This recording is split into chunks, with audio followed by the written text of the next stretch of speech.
Assalomu alaykum va rahmatullohi va barakatuh. Ramazoni sharif muborak bo'lsin. Ramazoni sharifda juda ko'p xalqimiz vakillari bizdan za'faron to'g'risida savollar so'rashyapti.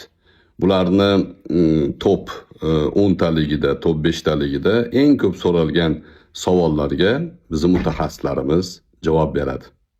Eshitib ko'ring. Hurmatli mijoz, kuningiz xayr o'tsin, salomat bo'ling. Zafaron va zafaronli mahsulotlar bo'yicha ko'l markazimizga kelib tushayotgan top 5 ta savolga hozir birgalikda javob beramiz. Zafaron Crocus sativus gulning qizil changchi yo'llaridan, ya'ni stigmasidan olinadigan tabiiy ziravor va dorivor xomashyo hisoblanadi.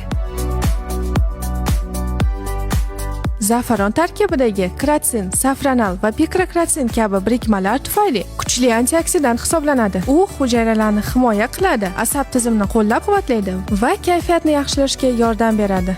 Yurak-qon tomir tizimi, ko'rish qobiliyati va ovqat hazm qilish jarayoniga ijobiy ta'sir ko'rsatadi.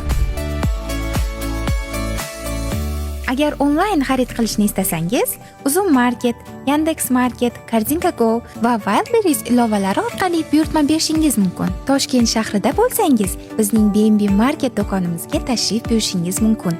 Undan tashqari, Toshkent shahar bo'ylab yetkazib berish xizmatimiz ham mavjud. Zafaron nihoyatda noyob mahsulot bo'lib, har bir gulda bor yo'g'i 3 donagina qizil tola bo'ladi. 1 kilogramm sof zafaron olish uchun qariyb 150 mingtadan 200 mingtagacha gul kerak bo'ladi. U faqat kuz faslida qisqa muddat gullaydi va to'liq qo'l mehnati bilan terib olinadi. Zafaron tabiiy mahsulot bo'lib, uni me'yorda doimiy iste'mol qilishingiz mumkin. Zafaronni 3 oy iste'mol qilganingizdan so'ng uning foydali xususiyatlarini to'liq his qila boshlaysiz. Keyinchalik shunga o'xshash savollar sizda bo'ladigan bo'lsa, ushbu raqamlar orqali ko'l markazimizga murojaat qilishingiz mumkin.